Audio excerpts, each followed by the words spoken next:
Hey guys, this is Odd1 Gaming. This is going to be another King Arthur Legends Rise video.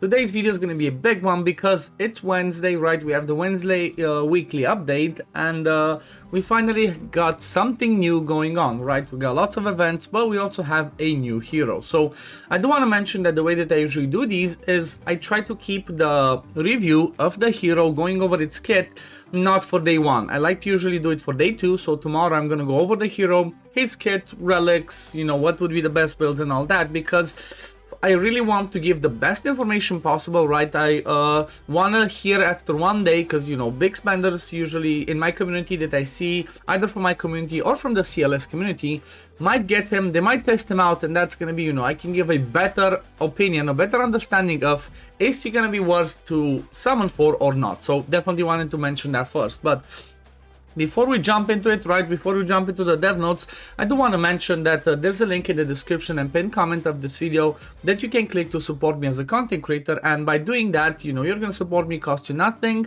I will also have some amazing coupons to give you, right? Right now, there's coupons that give you special summons, gold, normal summons, stamina, all the cool stuff, right? So make sure you support me as a content creator to get yourself your coupons. There's another few days to get a special summons one, so make sure you act fast. So let's jump into it and let's see what do we have, right? So maintenance and patch details. We start off with the new events. New hero banner Brennan, rate up summon, right?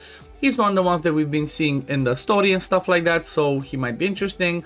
Then we also have a Gilroy rate up summon, which honestly, I'm not that fussed about him. I don't think people should necessarily pull for him. He's not the best. Then we have a Brennan event dungeon, Brennan power up achievement dungeon, Brennan mission event, right? Then we also have stamina consumption event, raid bounty, and arena challenge event. So first of all, let's look at the events that are going on right now. Okay, so for the Brennan event, you're gonna need to use him, Gilroy, Gawain, Clementine, Acolan, Arthur. So kind of these are the ones that are gonna give you like boosted stuff. I guess I'm gonna go over all of this as well tomorrow, right? His kit and his event I'm gonna go over tomorrow. We can see the shop and whatnot, so let's move on. Okay, Gilroy event, okay, Brennan power up. So pretty much I think just by leveling up, leveling up his relics and whatnot, we can get some rewards. Not the best, not the worst, I guess. What's the one at the end? So what does this one say at the end? Do we actually get another copy by leveling him? Or am I not understanding? If we do, that's amazing. That's a smart way to do it, right? Doesn't say like it's an avatar or anything, right? It just says, it just shows him. So this might be a really cool way to do it, right? But first of all, the thing is you need to get him first, right? So if you do get him, then you get another copy. So that's an interesting way to do things. Then the mission event is obviously okay. So we have a mission event where we have to do frozen plains with him. That again gives us some interesting rewards. Just some summons, some XP, you know, not the best, not the worst.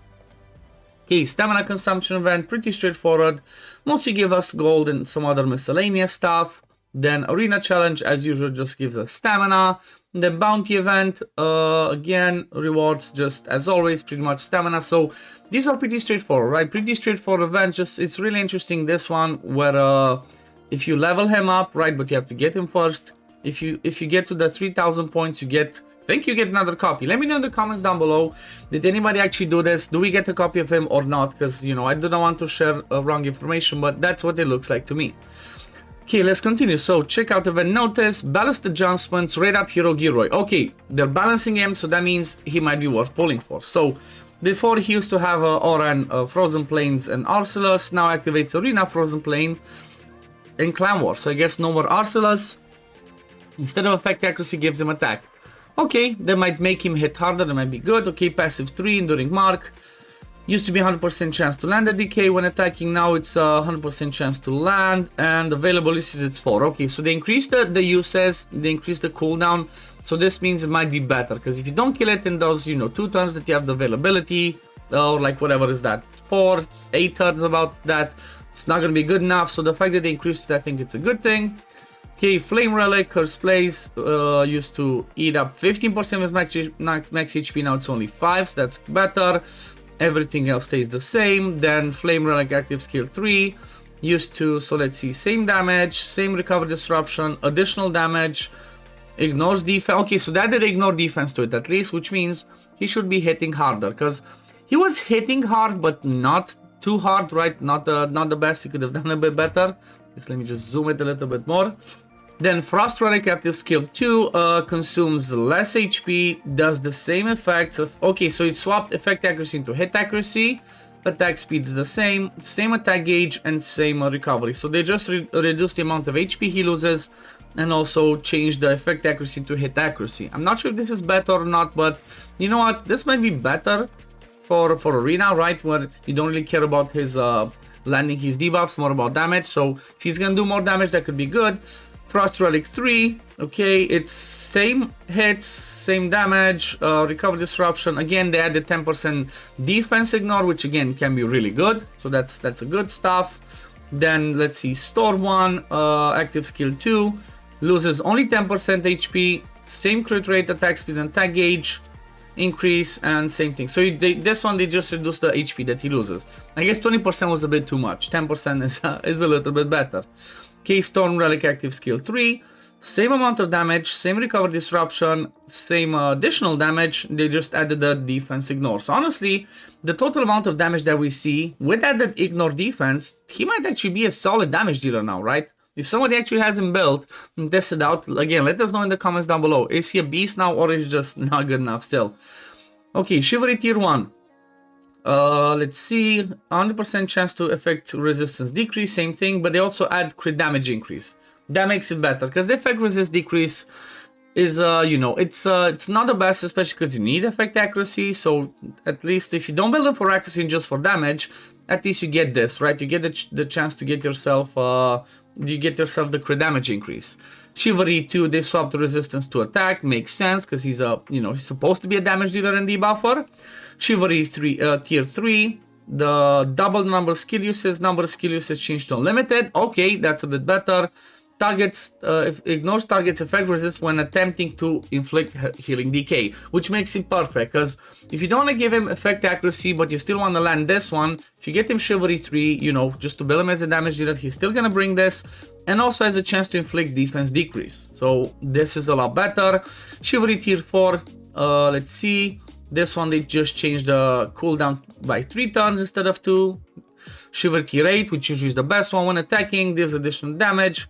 Same additional damage if there's recover disruption, but also 100% chance to charge all allies attack gauge by 10% targets has attack gauge disruption. So I think because this one has no cooldown, this can be amazing, right? Every time he attacks somebody, if they have this recover disruption, so most of the time, you know, Aldri, then he gives the whole team attack gauge. So that's really good, right? That's a really good start. Okay, let's move on. Improvements and changes. Add legendary hero Nika to the list, like we expected. Like, you know, I did my mistake yesterday. I did my relic summons, and I should have waited for today because, well, today her relics are added as well to everything. So I should have waited. That was a mistake. But now you can summon Nika, and that's one of the things I will be doing, right? Because I'm saving to get to 500 special summons, and then I'm gonna summon, and hopefully, you know, I'm gonna get 1,000,000 copies of Nika, because that's what I want. Like, Chivalry 8 Nika is kind of just busted. It's like having Vigor on everybody in your team. Okay, Equipment Dungeon. Removes the effect of Escalhide's passive Flame Dragon's Wrath from the right wing, left wing, and tail and body. I don't know exactly what this one is. Improves the attacks in certain skills for Hero, Tarzaden, and Isolde. Okay. Let's see, Tarzaden, an uncommon. Honestly, I'm not sure if there's anything changes.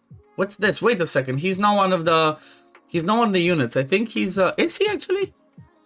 Let me just see. Is he actually one of the units? Let me see. Tarzaden, let's see, because that looks like a ton of damage. I think he's one of these ones. Yep, this guy. So what does he do? Okay. Oh, I forgot that he can do this insane damage, but then actually after that he takes half of his HP as damage. This is insane. I never looked at this. This is crazy damage, right? Let's see what does he do after that, after the change. So gains blessing for the rest of the battle. What do they change to? Takes damage equal to max HP. Okay, so this one is just he's gonna die, right? So straight up after he does the damage. Okay, yeah, so they used to say that he only takes half. Yeah, that's what they say. You only used to take half, now he takes all of it, right? Or this should already be changed, right? Does it say takes damage equal to max HP? Okay, yeah, so it's he just gets killed. So I guess that's what I thought. It's like, yeah, he can do damage, but then he gets killed. So nothing too interesting. Frost Relic, pretty much same thing. This one, same thing, right? So he just pretty much does the damage, kills himself. Okay, Isolde, passive skilled 1. change description, removes dots from 2 random allies. So removes 2 dots from the target, but it's actually from 2 random allies. Okay, next thing, bug fixes. Issue when equipping the focus set, the buff duration occasionally doesn't last for the remaining battle time. That was bad. Hero issue when Curden changes the weather, the environmental effect is not applied to Bedivere. Okay, I've never used Curden. If anybody ever used Curden, let me know because I'm curious. Issue where Isolde's passive skill 1 is not applied to herself and not to all allies. Is applied only to herself and not allies, which is bad because, you know, you want that healing to happen when she does the first skill. Issue where it was not possible to use Nika's Flame Relic skill 3 occasionally. Again, that was like, I wonder who had that issue. That's bad because that healing is amazing, and if you cannot use it, that's just bad. Okay, chat issues, clan war issues where despite owning 7 clan war battle tickets, only 5 battles are actually stored in a battle record. That's weird. Issue where the red dot notification doesn't disappear from the mail. I had that and it was annoying. Issue where the game crashed after iOS 18.4. Okay, iOS user must go to the App Store and update. Okay, item and rate changes. Obviously, because they added Nika, they had to change the rates. The full rates are over here, and then obviously the lists when it comes to the hero Nika and her relics are going to be changed, updated. You know, Nika herself and her relics are going to be available in all of these ones. But that's pretty straightforward. Now, the one thing, like I said, I'm really curious is Gilroy, right? Is Gilroy actually amazing now? If anybody has a really well built Gilroy, please let me know in the comments down below, or even DM me on Discord, because I want to know this as soon as possible, so that I'm gonna be able to know. Again, when I talk about Brennan tomorrow, right, when I go over his kit, I want to see if people should actually start building their Gilroy or not, because that would help with this, right? If you don't have a Gilroy build, that would help because he's gonna bring 50% more currency from that, and that's gonna help us, of course. And if we don't want to really just build him for this, but if he's actually good for other areas, like after you know, if we test him, then he might be worth it to do this. But I think that's gonna be it. I think I'm gonna leave it at this, like I said, for today. I'm gonna come back tomorrow, like I mentioned, to go over Brennan and his kit, and we're gonna discuss. Hopefully I'm gonna get as much information as possible by tomorrow to be able to tell you, yes, Brennan is worth going for, or no, he's a trap, just skip him. But yeah, thank you for watching, guys. As always, if you do enjoy my content, don't forget to like this video, subscribe to the channel to see when I upload next. Don't forget to support me as a content creator using the link in the description or in the pinned comment of the video. You can get yourself, you know, some coupons as well every time Netmarble gives me one for doing a mission. And I guess I'm gonna see you on the next one. Peace, love, take care, everyone. Bye, guys. Fight with honor. Vanquish the wicked, and you may prove worthy of your legacy.